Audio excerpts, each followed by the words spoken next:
mais uma vez o livro da Carta do Apóstolo Paulo aos Romanos,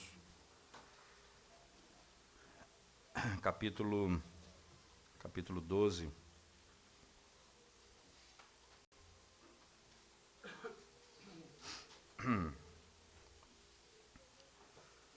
Nós vamos ler a partir do verso 9.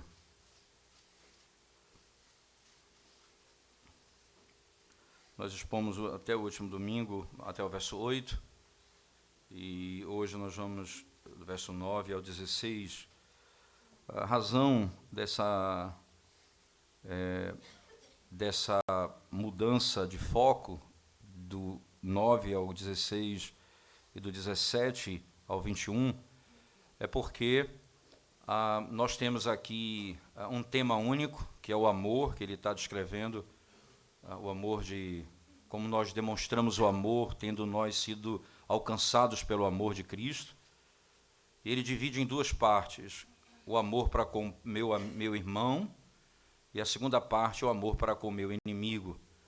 Então, nós vamos dividir em dois sermões, do verso 9 ao 16, vamos falar do amor ao nosso irmão, e do verso 17 ao 21, no próximo domingo, se o Senhor nos permitir, o amor para com o nosso inimigo, como devemos lidar com o nosso inimigo. E vamos ler, por favor, do verso 9, então, até o verso 16. O amor seja sem hipocrisia. Detestai o mal, apegando-vos ao bem.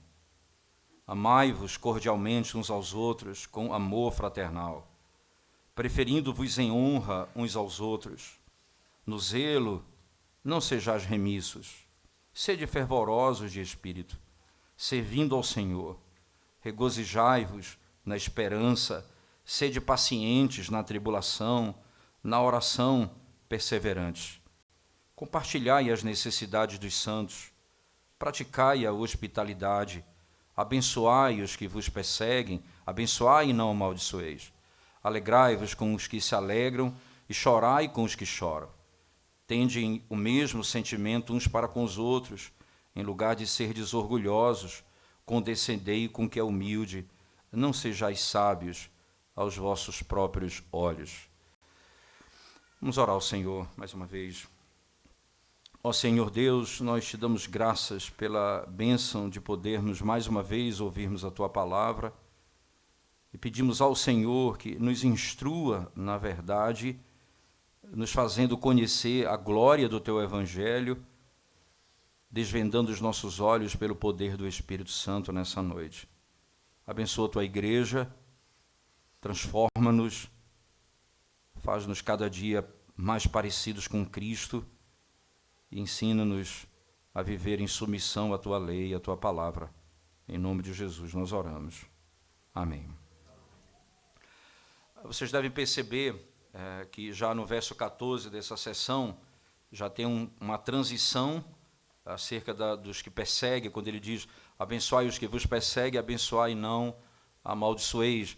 E só depois do verso 17 é que ele vai entrar diretamente para falar daqueles que praticam mal contra nós e como nós devemos lidar com eles, como é que a Escritura nos ensina a exercer o amor para com eles. Primeira coisa importante e fundamental para nós trazermos à nossa memória, quando nós lemos esse texto, irmãos, é lembrar que o que Paulo está introduzindo no verso 1 do capítulo 12 são as misericórdias de Deus que nos alcançaram. E Paulo roga pelas misericórdias de Deus que nós apresentemos o nosso corpo como sacrifício vivo, santo e agradável a Deus. Então ele fala da relação com o culto, da adoração. E na segunda parte ele fala como nós devemos servir a igreja com os dons. Nós somos um só corpo, mas nós temos diversos dons, cada um nos seus dons, e nós vamos servir o corpo com os nossos dons. Nós vamos pensar de nós mesmos aquilo que o Senhor nos fez, isto é, nós somos membros do corpo de Cristo e como membros desse corpo nós vivemos em harmonia, servindo uns aos outros. Agora, ele vai mostrar como que nós servimos os nossos irmãos como crentes, sendo aqueles que foram alvos da graça do Senhor, como é que nós servimos, como amamos uns aos outros. como devemos amar aqueles que estão ao nosso lado, especificamente aqui em questão, aqueles que são nossos irmãos. É importante nós termos esse princípio na nossa mente, porque o foco aqui no texto é claro. O foco aqui é o amor para com os nossos irmãos.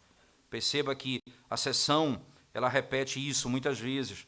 O verso 9 diz, o amor seja sem hipocrisia. Verso 10, amai-vos cordialmente.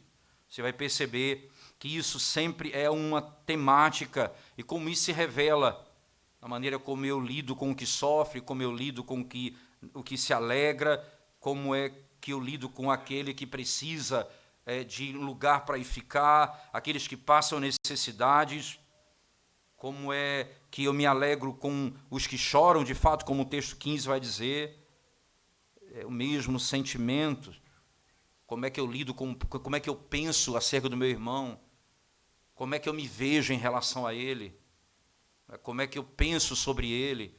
Isso tudo diz respeito a esse amor que é manifestado a partir da graça que nós recebemos. Lembre-se, irmãos, essa é a tese central de João, quando diz no capítulo 3 da sua primeira carta, quando diz que nós amamos porque ele nos amou primeiro.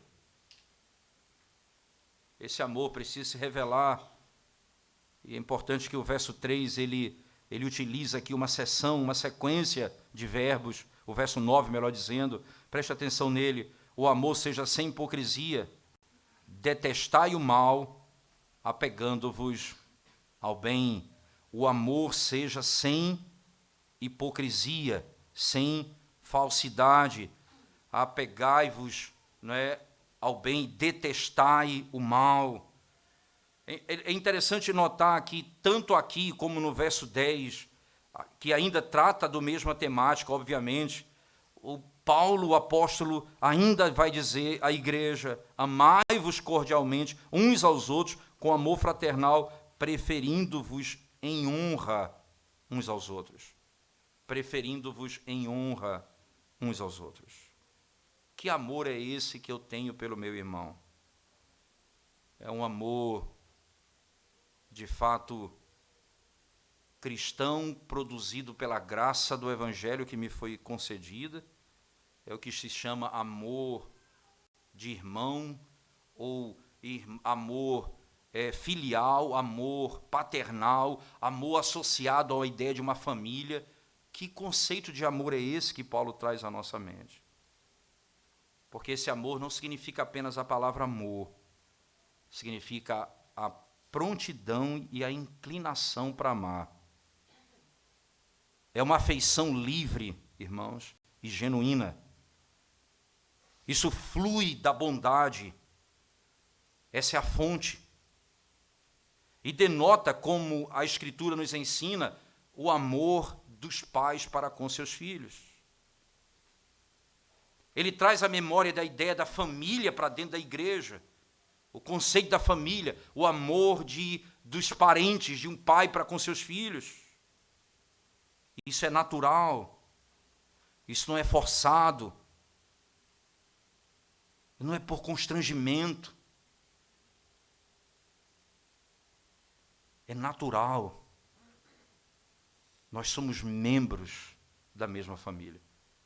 Você não precisa, quando você tem que exortar um pai a amar um filho, você está falando com uma patologia, com um pecado. É natural os pais amarem seus filhos.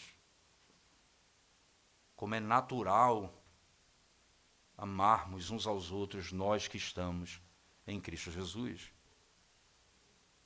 É um amor que não é forçado, o amor que não é por constrangimento. Onde estiver a nova natureza em Cristo, a lei do amor está escrita no coração. Onde estiver a nova natureza em Cristo, a lei do amor está escrita no coração. Não há outra verdade. Esse amor, ele se expressa, não é, por palavras e ações. É por isso que João, ainda voltando à primeira carta, que é o apóstolo que fala sobre o amor, João vai e descreve não amemos apenas de palavras, mas de fato e de verdade. Não apenas com palavras, mas também com as nossas ações, com cortesia. Isso é um para com o outro, considerando o outro, pensando no outro. Essa é a graça do amor, irmãos, essa é a lógica do amor. É amar ao outro, não é a si mesmo. Até porque o princípio da lei é ame ao próximo como a si mesmo. Não há uma ordem para amar a si mesmo, pelo contrário, a ordem é amar ao próximo. Nada é mais extraordinário desse lado da realidade do que o amor, e do que ser amado, e do que amar ao próximo. Nada desse lado da eternidade, desse lado do céu, dessa parte da história, nada é mais próximo da realidade do que isso. Dessa maneira, você pode ter certeza que esse amor que é descrito aqui, ele flui da obra da graça que foi alcançada. Ele não é natural, como é natural um pai amar um filho. Eu não posso amar o próximo se não for em Cristo. A natureza disso diz respeito à nova natureza que me foi concedida.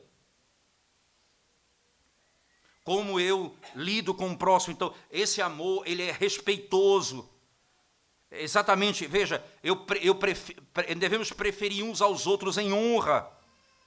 Veja as palavras do apóstolo Paulo. Essa ideia que ele descreve aqui, como ele coloca no texto, é: ora, amai-vos cordialmente uns aos outros com amor fraternal, preferindo-vos em honra uns aos outros.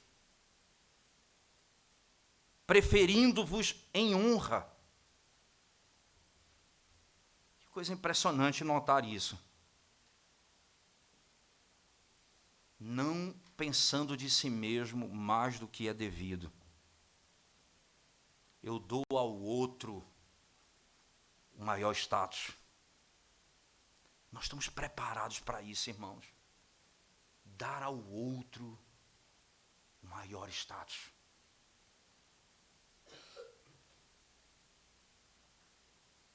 Como o Senhor Jesus diz: aquele que serve, esse é o maior no meu reino.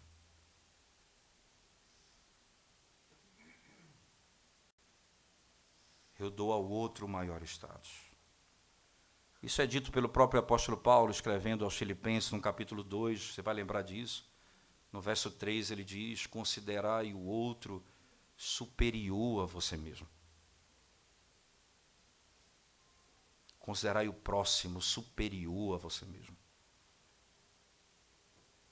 Você não vai pensar de si mesmo algo que não é verdade. Você não vai pensar que você não é nada, que você não é um crente. Não é isso, não é o ponto. Você sabe quem você é. Até porque Paulo aqui vai usar lá em Filipenses o argumento da natureza de Cristo. No verso 5 ele diz: tende em vós o mesmo sentimento que houve em Cristo Jesus, que sendo Deus não por usurpação, porque ele não é Deus por usurpação, ele é Deus por natureza. Ele diz: sendo Deus por natureza, não por usurpação, ele disse: eu vou me fazer servo. Você entende? Eu sou igual, eu sou Deus, mas eu vou me fazer menor. Essa é a lógica que ele estabelece na nossa relação. Nós somos filhos de Deus, nós igualmente somos filhos de Deus, nós que estamos em Cristo, mas eu considero você superior a mim. Por quê? Eu considero em honra você, não em desonra. Essa é a nossa grande mudança. Estimar o outro mais do que a nós mesmos. E a razão disso, irmãos, porque se nós conhecermos os nossos próprios corações, como a Escritura nos ensina, você vai perceber quanto mal há no nosso coração e quanta malignidade há no nosso coração. Nós deveríamos ser os primeiros a desejar amar dessa forma, porque é assim que nós vamos ver o mal pela graça sendo destruída em nós, nós não vamos nos considerar maiores do que os outros. Nós vamos considerar os outros superiores a nós. Valorizá-los de acordo com aquilo que eles são. Importante pensar, porque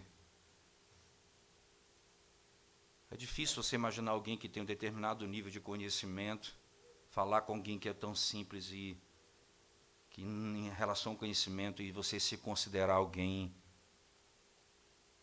inferior a ele. É só o Evangelho que vai fazer isso. Sabe por quê? Você vai se colocar assim: eu posso aprender com ele.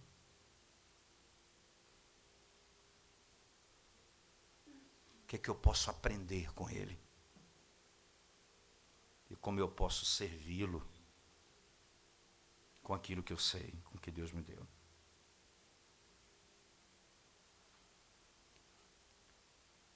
É da nossa natureza receber honra e amar receber honra.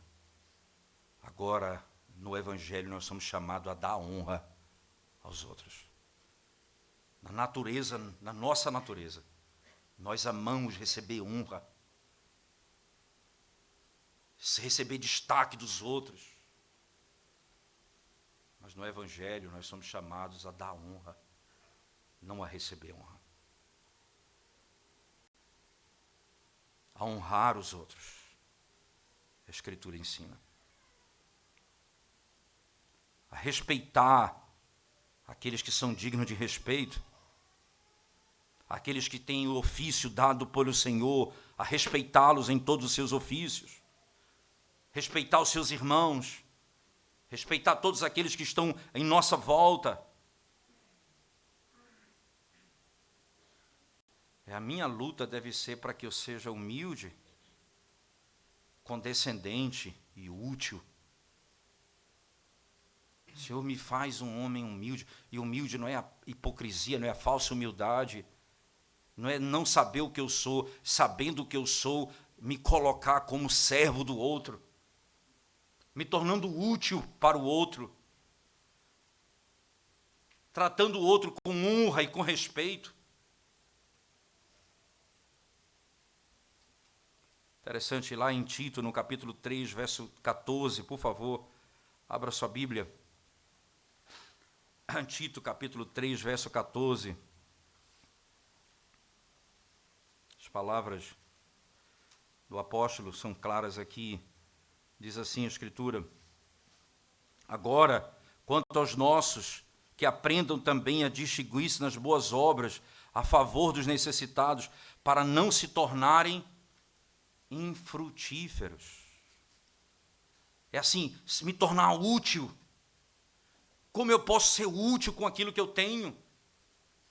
Como eu posso servir ao meu irmão com aquilo que eu tenho? Como eu posso mostrar meu cuidado para com ele com aquilo que Deus me deu? Não se torne infrutífero, irmão. É o que Paulo diz, para não se tornarem frutíferos. Agora, quanto aos nossos, que aprendam também a distinguir-se nas boas obras a favor dos necessitados, para que não se tornem infrutíferos, como o texto nos ensina. Embora nós venhamos a preferir os outros com honra e falar com honra acerca dos irmãos, aqueles que estão ao nosso lado, como a Escritura aqui nos diz com certeza, nós podemos ainda pensar, irmãos, que nós devemos colocar, não apenas falar, mas ser útil, servi-los, trabalhar para o bem deles e mostrar que nós nos esforçamos mais pelo bem deles do que simplesmente pelo nosso próprio bem.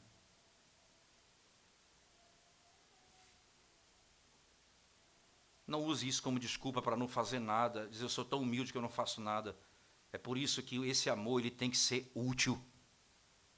É usar aquilo que Deus me deu para servir. Não é não fazer que me torna humilde.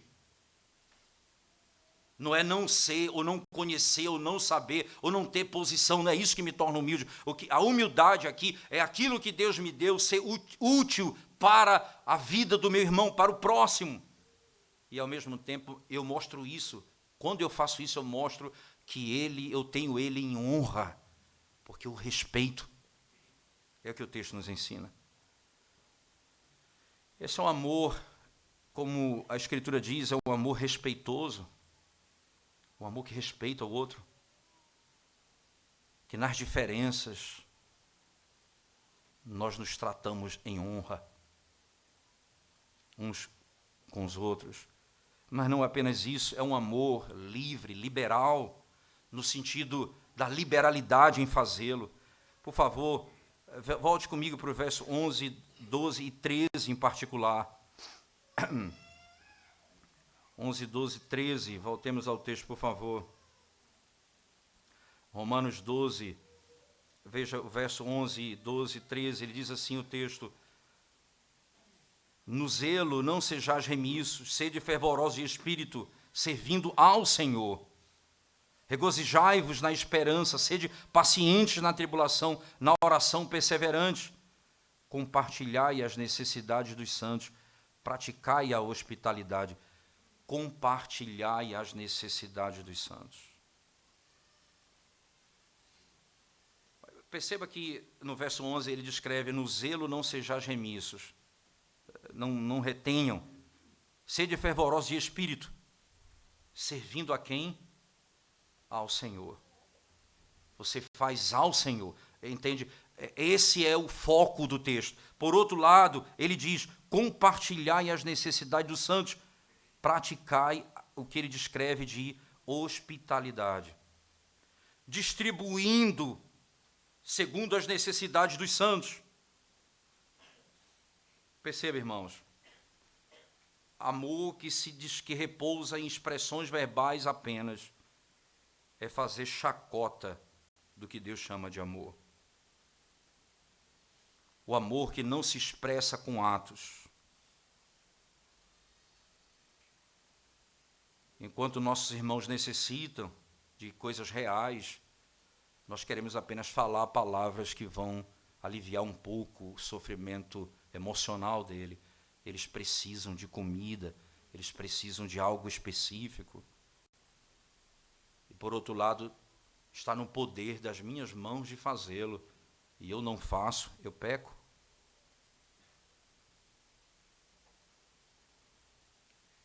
Você encontra isso até no mundo. Catástrofes que acontecem, todo mundo se ajunta para socorrer aqueles que passam por necessidade. Imagina aqueles que foram e que eram miseráveis e foram alcançados pela graça do Evangelho, como devem tratar os seus irmãos e como devem cuidar uns dos outros. Imagina aqueles que conhecem o Senhor.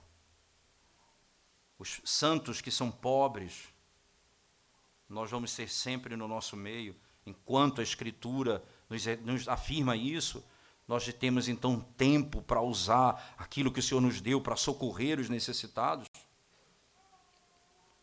Eu tenho então condições de distribuir, de dar, de comunicar o que Deus me deu àqueles que precisam.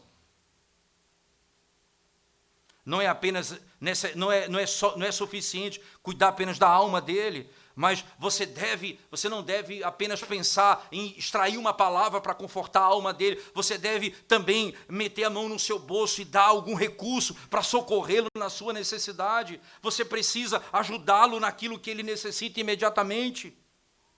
Você tem que alimentar o que tem fome. É assim que o amor de Cristo se revela.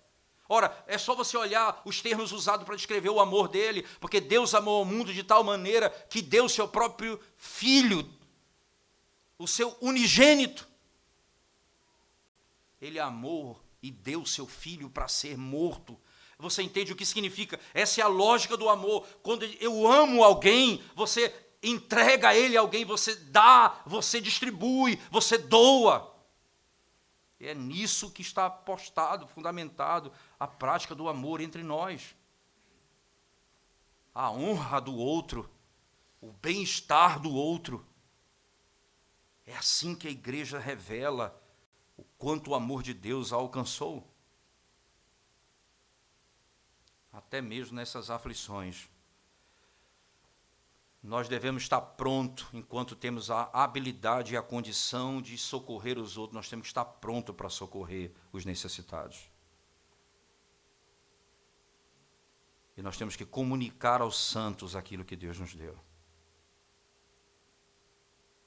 Nós sabemos que, como eu já falei no caso em particular das questões da sociedade, existe na nossa própria sociedade um amor natural entre as criaturas. As pessoas cuidam de alguma forma uns dos outros.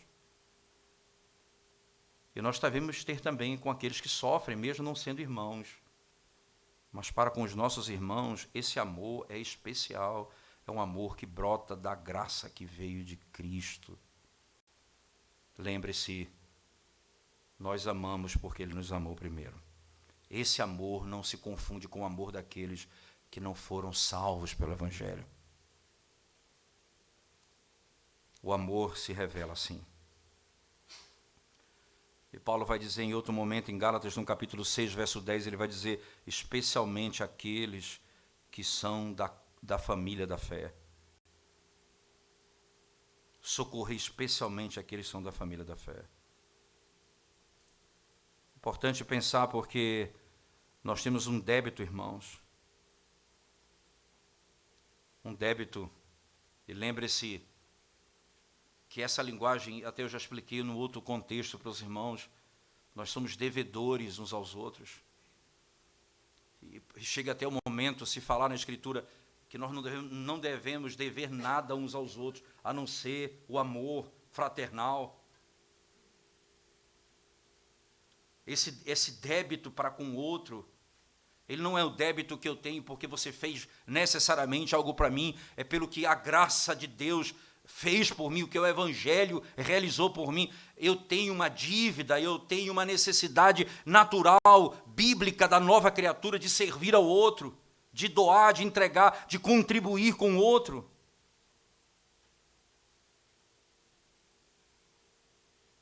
Não pense que isso é algo que é natural, pelo contrário, é próprio do Evangelho.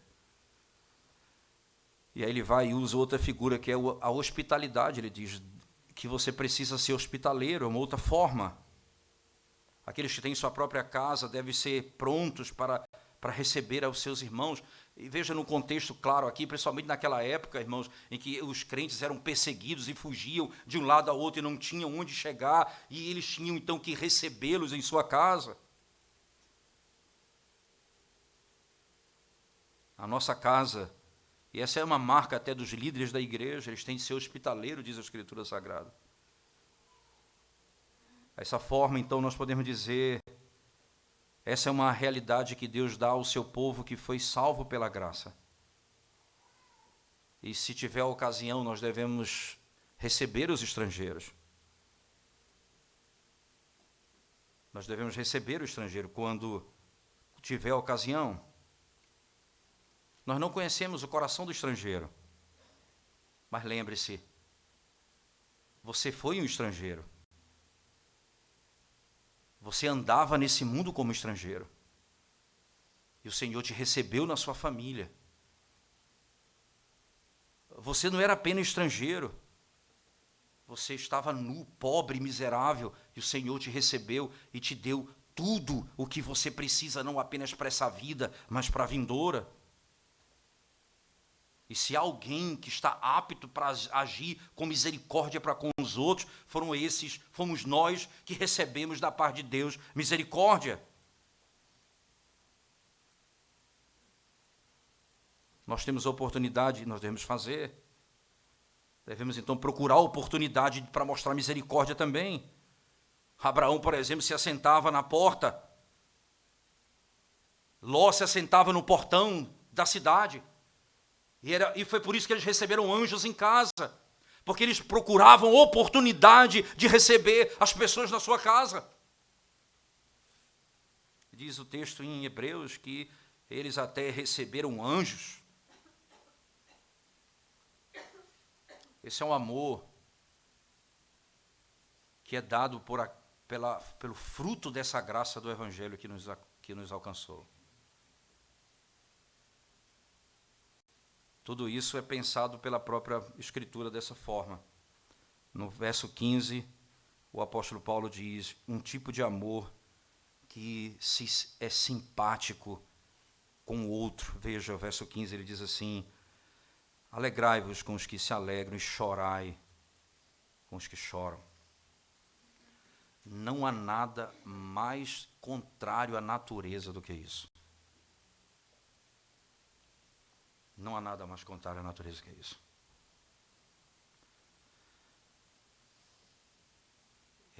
Parece uma coisa tão óbvia que Paulo está falando aqui. Chorar com o que chora e ao mesmo tempo me alegrar com o que se alegra. Parece tão óbvio isso, mas não é. A nossa natureza é assim. Nós nos alegramos com o sofrimento do outro e choramos com o sucesso do outro. Essa é a nossa natureza. Essa é a maneira que nós somos. É assim que nós procedemos, naturalmente. Por isso não é óbvio que Paulo está falando. Isso ele está falando pela graça que me foi dada, pela nova natureza, por Cristo que habita em mim. É um amor mútuo entre aquele que chora e aquele que se alegra. Onde estiver, irmãos, esse amor mútuo entre o corpo místico de Cristo, haverá sentimento comum entre eles. O verdadeiro amor se revela na tristeza e na alegria.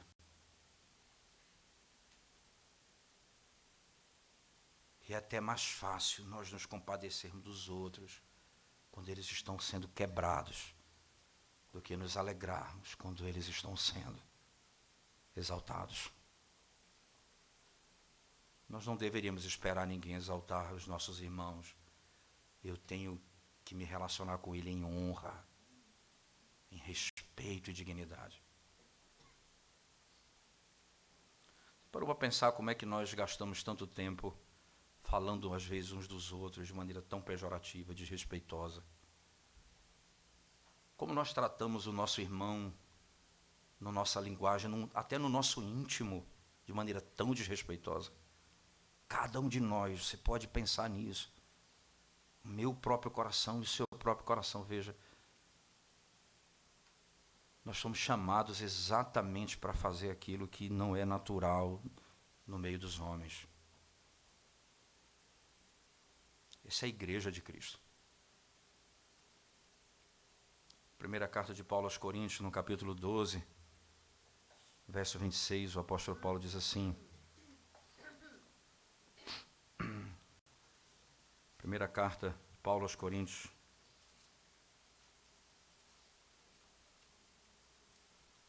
Você vai encontrar primeira carta de Paulo aos Coríntios, capítulo 12, verso 26. Diz assim a palavra de Deus. 12, 26, diz assim o texto. De maneira que, se um membro sofre, todos sofrem com ele. E se um deles é honrado, com ele, todos se regozijam.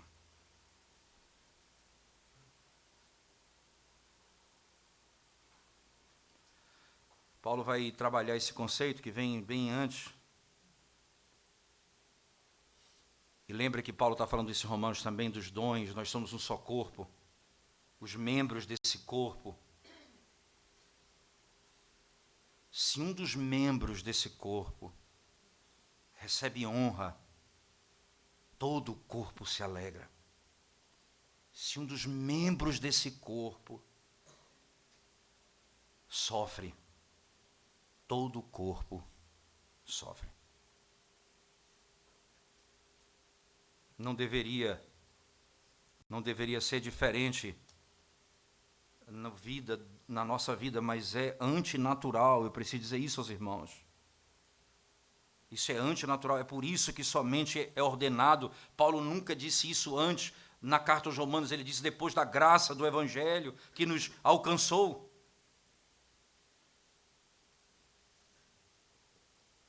Não é que nós vamos participar do sofrimento pecaminoso dos nossos irmãos.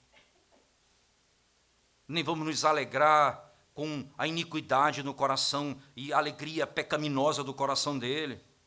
Nós vamos nos alegrar com eles verdadeiramente, com o sucesso e com o conforto que Deus deu a eles na tribulação. E aí, irmãos, veja, eu preciso lidar com o meu coração nessa hora. Veja como é importante esse amor, porque agora eu talvez não tenha o conforto que aquele irmão está tendo naquela hora, e eu preciso me alegrar com o conforto que ele teve, porque é natural que meu coração se encha de inveja. É natural que eu não considere isso no outro. Se a minha situação é diferente da dele, ele conseguiu algo que eu não consegui. Aqui, a ponto, eu estou dizendo isso com o princípio estabelecido aqui no texto, irmãos. Eles vão ter confortos e sucessos que talvez nós não teremos. Mas nós vamos nos alegrar com eles. Você sabe quando é que eu não consigo me alegrar com a alegria do outro? Quando a alegria para mim é um ídolo.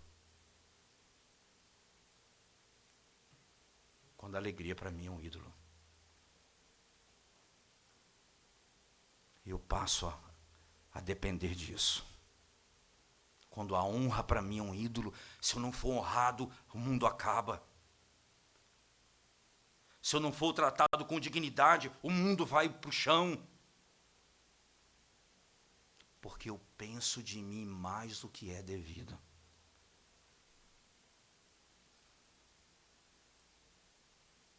A alegria do meu coração precisa estar em Cristo. É só assim que eu vou chorar, sinceramente, e me alegrar, sinceramente. Nós faremos como Deus faz, irmãos. Deus não tem apenas prazer na prosperidade dos seus servos, mas Ele é afligido em toda a sua aflição. Que coisa impressionante. Deixa eu lhe mostrar dois textos importantes. O Salmo de número 35, verso 27, em primeiro momento. Salmo 35, verso 27. Veja o que a Escritura diz, por favor.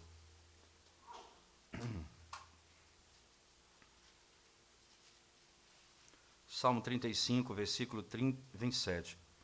Diz assim o texto. Cantem de júbilo e se alegrem os que têm prazer na minha retidão, e digam sempre, glorificado seja o Senhor, que se compraz na prosperidade do seu servo. Nós vamos imitar Deus. Deus, que é o Senhor do universo, Ele se compraz na minha prosperidade, na prosperidade do seu servo. E Ele está falando do seu ungido em particular. É assim que Deus faz. E o meu coração precisa ser devotado a Ele. Mas não apenas nisso, por favor, o profeta Isaías. Ele não se alegra apenas com o meu sucesso, não. Mas no Isaías, no capítulo 63, verso 9, veja a escritura, por favor. Isaías 63, verso 9.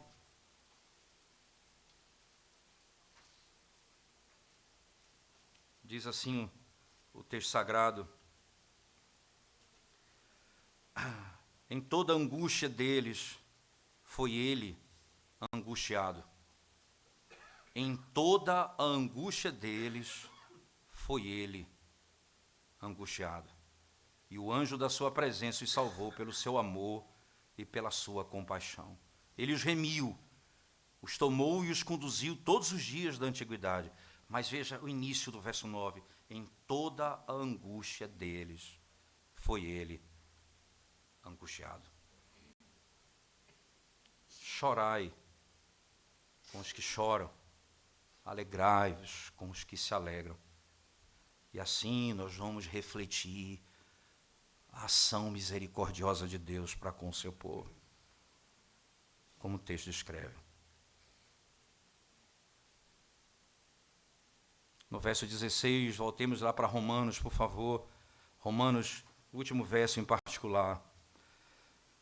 Romanos, capítulo 12, verso 16. O último versículo, ele diz assim, na nossa sessão. Romanos 12, verso 16. Paulo fala, ora, tende o mesmo sentimento uns para com os outros, em lugar de serdes orgulhosos, condescendei com o que é humilde, não sejais sábios aos vossos próprios olhos. Condescendei com o que é humilde.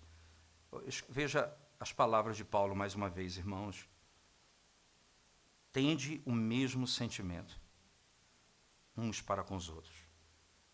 Essa é uma linguagem paulina muito interessante, que fala quando ele está falando do corpo, não é? A relação da igreja de Cristo. Ele vai falar isso lá em Filipenses, no capítulo 2, que eu acabei de citar. Paulo vai dizer exatamente isso. Ele vai rogar a Deus que eles tenham o mesmo pensamento, o mesmo sentimento.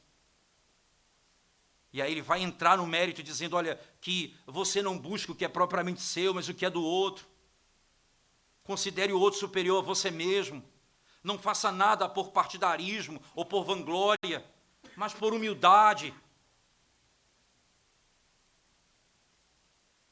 Não, irmãos, nunca o que se humilha para o outro vai se arrepender, mas certamente o que levanta o seu nariz para o outro, esse se arrependerá. Nunca o que baixa a cabeça, nunca o que se humilha constantemente para o outro, esse se arrependerá.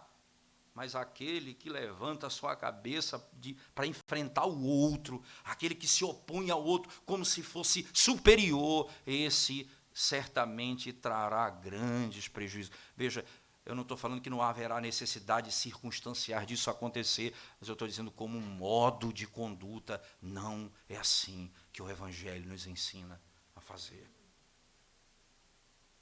Tende o mesmo sentimento uns para com os outros, em lugar de serdes orgulhosos, condescendei com o que é humilde, e não sejais sábios aos vossos próprios olhos. Esse é o nosso trabalho. Esse é um trabalho árduo, irmãos. Concordar uns com os outros. Isso significa que nós precisamos ter uma doutrina firmada, porque não vamos concordar com erro, não vamos aceitar a iniquidade. Se há uma concordância entre nós, se há uma única mente entre nós, nós estamos falando de uma única verdade, um único evangelho.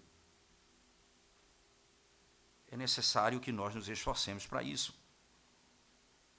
Mas quando nós falharmos em termos concordância em tudo, em todas as coisas, nós devemos pelo menos concordar na afeição. Nos esforçarmos para sermos um, desde que as discordâncias não sejam aquelas que nos lançarão no inferno. Nos esforçarmos para sermos um. Não é lançar espada um contra o outro, não é lançar flecha um contra o outro, não é irritar um ao outro. É manter a unidade de espírito no vínculo da paz, como nós aprendemos em outro lugar da Escritura. E aí eu vou desejar mesmo bem para os meus irmãos,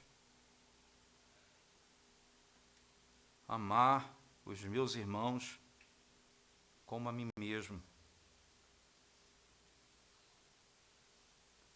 Esse amor, no verso 16, ele revela que ele busca a unidade. É um amor que busca o bem do próximo, mas ele busca a unidade, mas ele busca também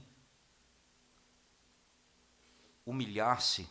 E aí tem uma linguagem que se utiliza, condescender. Verdadeiro amor não pode ser sem humilhação. Não há verdadeiro amor sem que você se humilhe. Quando Jesus Cristo lavou os pés dos discípulos, ele fez isso para nos ensinar o amor fraternal. Foi designado para nos ensinar a amar uns aos outros, perdoar uns aos outros, cuidar uns dos outros. E ele pega, e ele que é o rei do universo, o Senhor, ele se veste e serve. Ele é o exemplo, é o padrão. Alguém mais alto e elevado do que ele, alguém mais poderoso do que ele, e ele condescendeu, ele se inclinou, ele botou uma vestimenta de servo, e ele limpou os pés dos seus discípulos, e ele disse: isso vocês devem fazer uns com os outros. Não existe possibilidade de alguém ter uma honra maior do que essa, e ainda assim não ser servo segundo o Evangelho. É isso que nós somos informados, e nós somos levados a praticar aqui. Nós somos intimados a amar um ao outro. Nós somos intimados a respeitar um ao outro. Nós somos intimados a cuidar um do outro. Nós somos intimados a fazer isso tendo a honra do outro em vista. E eu não devo buscar ser sábio aos meus próprios olhos. Que linguagem é essa? É um sinônimo do Antigo Testamento para soberba. A soberba, ela é descrita no Antigo Testamento por ser sábio aos próprios olhos.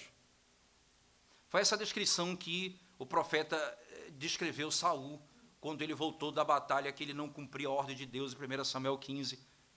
Ele disse: quando não seja sábio aos teus próprios olhos. Ele usa outra expressão, ele fala: quando tu eras pequeno, quando tu eras menor, Deus te fez líder de tribo e rei da nação. Rei da nação. Não busque coisas elevadas, irmãos. Eu lembro das palavras do grande rei Davi. Eu não ando à procura de grandes coisas, nem coisas elevadas demais para mim. Eu não ando à procura disso. Não é isso que eu busco. Viver para o Senhor é viver para servir com aquilo que Deus tem me concedido, com o dom que Ele me garantiu. É para servir um ao outro. Percebam que, de modo claro, essa é a luta nossa diária na igreja, essa é a nossa luta com os nossos irmãos, a luta para vivermos nessa forma de unidade. Você imagina condescender com os homens de condição inferior, é o que Paulo está dizendo. Naquilo que ele tem, ele é inferior, pode ser. Ele pode ser inferior também nas posses. Eu vou condescender com ele.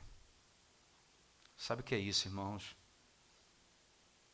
O Deus da glória condescendeu com homens miseráveis como nós. Eu sou chamado a me curvar para servir o que não tem nada para si. O amor de Cristo nos constrange a isso. Nos constrange a isso. Nós não vamos condescender com o pecado.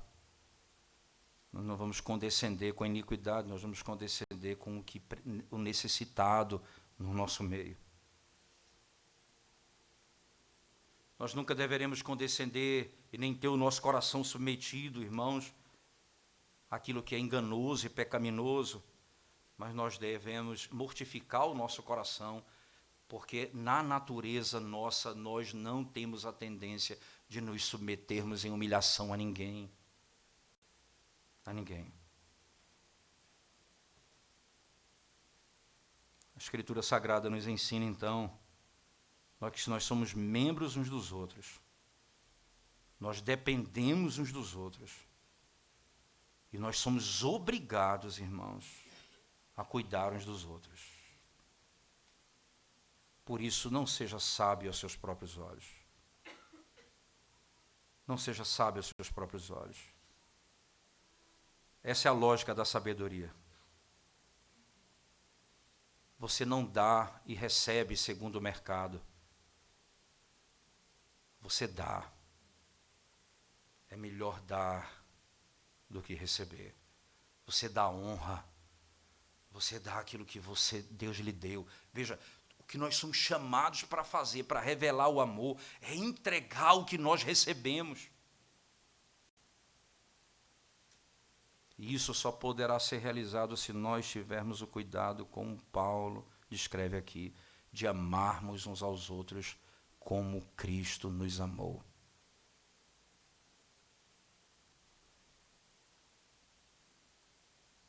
Esse é o nosso grande desafio como igreja. E a igreja vai crescendo, irmãos. Às vezes problemas pessoais vão surgindo. Dificuldade em lidar com um irmão ou outro. Eu tenho dificuldade de me humilhar para o outro. Eu tenho dificuldade de confessar meu pecado para o outro. Eu me torno insensível com o sofrimento do outro. Meu coração é tão rancoroso que eu vejo meu irmão sofrer e eu não dou a mínima para aquilo.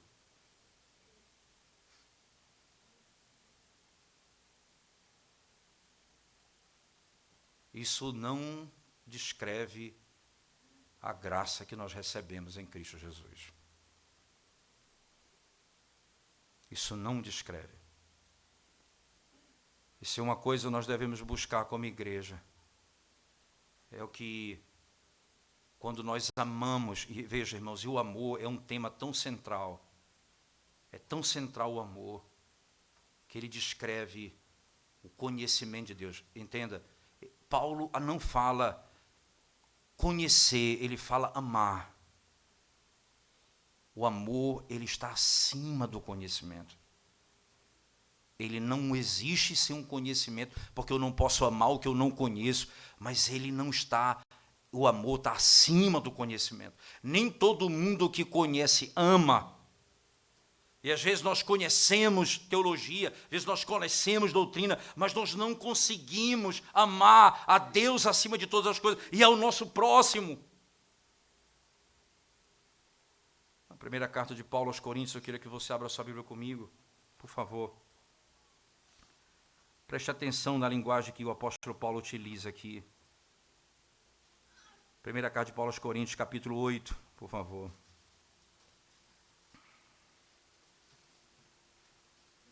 No que se refere, verso 1, às coisas sacrificadas a ídolos, reconhecemos que todos somos senhores do saber. E mais uma vez, lembre-se o verbo saber aqui. Nós somos senhores do conhecer, do saber. O saber ensoberbece. Veja que coisa interessante. O saber ensoberbece, mas o amor edifica. Se alguém julga saber alguma coisa, com efeito, não aprendeu ainda como convém saber. Mas se alguém ama a Deus, esse é conhecido por ele. Entenda, o que Paulo está dizendo aqui é que o conhecimento diz o quanto eu sei de Deus, mas o amor diz o quanto Deus sabe de mim. Quando eu conheço, eu digo que eu sei. Quando eu amo, eu digo que Deus sabe. Deus me conhece. Se eu amo, eu sou conhecido de Deus. Porque o saber ensoberbece. O amor edifica. Preste atenção. Mas se alguém ama a Deus, esse é conhecido por ele. E olha que esse amor a Deus aqui vai ser descrito como? Aí Paulo vai jogar com o conceito do saber. Veja no verso seguinte. No tocante à comida sacrificada a ídolos, sabemos que o ídolo de si mesmo nada é no mundo. Veja, ele pega o verbo saber de novo. Nós sabemos disso. Esse conhecimento nós temos. O ídolo não é nada, está na Escritura. Nós temos entendimento disso. Veja ainda, que o ídolo não é nada de si mesmo. Nada é no mundo e que não há senão um só Deus. Nós sabemos que há um só Deus, a doutrina da divindade, há um só Deus. Nós sabemos que o ídolo não é nada. Nós sabemos de tudo isso. Mas veja agora, porque ainda que há também alguns que se chamem deuses, quer no céu ou sobre a terra, Como há muitos deuses e muitos senhores, todavia para nós há um só Deus, o Pai, de quem são todas as coisas e para quem existimos. E um só Senhor Jesus Cristo, pelo qual são todas as coisas. E nós também por Ele. Nós sabemos que doutrina extraordinária. Esse é um conhecimento que pode me salvar. Mas apenas o conhecimento não me salva. A informação em si não me salva. Veja o texto. Entretanto, não há esse conhecimento em todos, porque alguns, por efeito da familiaridade até agora com o ídolo, ainda comem dessas coisas como a ele sacrificada. E a consciência deste, por ser fraca, vem a contaminar-se. Não é a comida que nos recomendará a Deus, pois nada perderemos se não comermos, e nada ganharemos se comermos. Vede, porém, que esta vossa liberdade não venha de algum modo a ser tropeço para os fracos.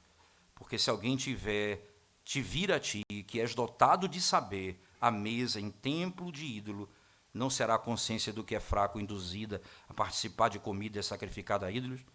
E assim, por causa do teu saber, perece o irmão fraco, pelo qual Cristo morreu. O mero saber. Eu amo o meu irmão. Não há nada que eu ganhe ou perca comendo ou não comendo. Mas se eu comer, eu posso destruir a vida daquele por quem Cristo morreu. O amor se revela. O que ama é conhecido de Deus. O que meramente sabe só revela que conhece sobre Deus. Lembre-se, irmãos, o amor é a linguagem que Paulo vai utilizar em outro momento, na própria carta aos Romanos. Ele diz: todas as coisas cooperam para o bem daqueles que amam ao Senhor. Ele não disse de todos aqueles que conhecem, que sabem, dos que amam. Que o Senhor está acima de todas as coisas.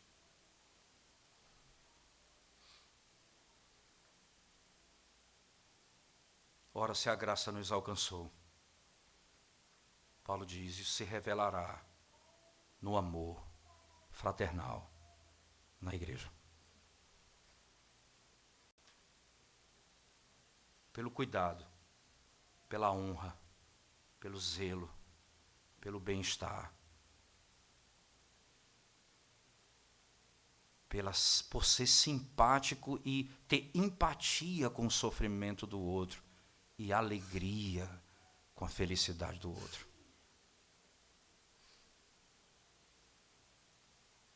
É assim que se manifestará na vida do corpo de Cristo o amor que nos foi derramado em Cristo Jesus.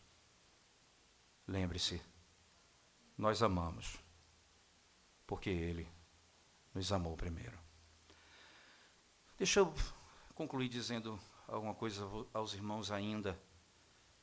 Esse tipo de doutrina, irmãos, que vem percorrendo o capítulo 12 até aqui, ainda vamos estudar a última sessão, e vou voltar a alguns versos que ficaram para trás, que vão ainda falar da relação de como eu trato os meus inimigos, como o amor de Deus me leva a tratar os meus inimigos. O apóstolo Paulo vem falando de uma realidade que combate uma prática comum nos nossos dias. A ideia de alguém ser desigrejado, isto é, ser crente em casa. Se nós somos membros de um corpo, e esse corpo tem como cabeça Cristo, você não vai ser tratado, você não vai exercer o que Deus te deu, se não for no corpo. Como é que você vai amar alguém? Então essas pessoas normalmente vão dizer, eu prefiro cuidar de alguém lá fora, eu prefiro amar. É dentro do corpo de Cristo que você vai fazer isso. É na igreja do Senhor que o ferro vai afiar ferro, que você vai ser tratado, que você vai ser amado, que você vai ser exortado, que você vai ser levado também, de alguma forma, a amar o outro pelo evangelho que te alcançou. Não tem outra maneira de pensar. Eu não posso pensar de outra forma. Não há espaço na igreja para o conceito do desigrejado, se o corpo é uma marca da graça que nos tirou do mundo para Cristo. Não há espaço. Nós somos membros uns dos outros. E é na igreja que nós vamos exercer isso. Não há nada melhor do que o corpo de Cristo, irmãos. Nós temos dificuldades, nós temos problemas e tantos desafios. Mas eu digo aos irmãos, não há melhor lugar do que a comunhão dos santos, do que pertencer ao corpo de Cristo, que está debaixo de pastoreio, tem uma irmandade que zela por nossa alma. E nós podemos exercer os dons que Deus nos deu. Se você é tentado a ser crente em casa, deixe sua casa e retorne à igreja de Cristo, ao corpo de Cristo. Porque é aqui que você vai revelar que o amor de Cristo se manifesta no modo como você ama os teus irmãos. Vamos curvar nossa cabeça e orar ao Senhor mais uma vez. Ó Senhor, nós te damos graças porque temos do Senhor a oportunidade de sermos desafiados, ó Deus, a viver conforme o teu evangelho. A amar como o Senhor nos ensina a amar. Nós não temos, ó Deus, nenhuma condição de deixarmos a nossa soberba, a nossa vaidade, para considerarmos os outros superiores a nós. Nós não temos, ó Deus, se não for a tua graça e o teu evangelho. Quebra a nossa arrogância, Senhor. Quebra nossa vaidade, nosso pecado, pelo amor do teu nome. E nos ensina a servir uns aos outros. Coloca amor no nosso coração uns pelos outros. E cuidado uns pelos outros. E zelo e honra no trato uns aos outros, uns com os outros. Pedimos isso, Senhor, porque sabemos que só em Ti, nós poderemos fazer e praticar tais coisas. Nada em nós, mas tudo que vem do Senhor. Em nome de Jesus nós oramos. Amém, Senhor Deus. Amém.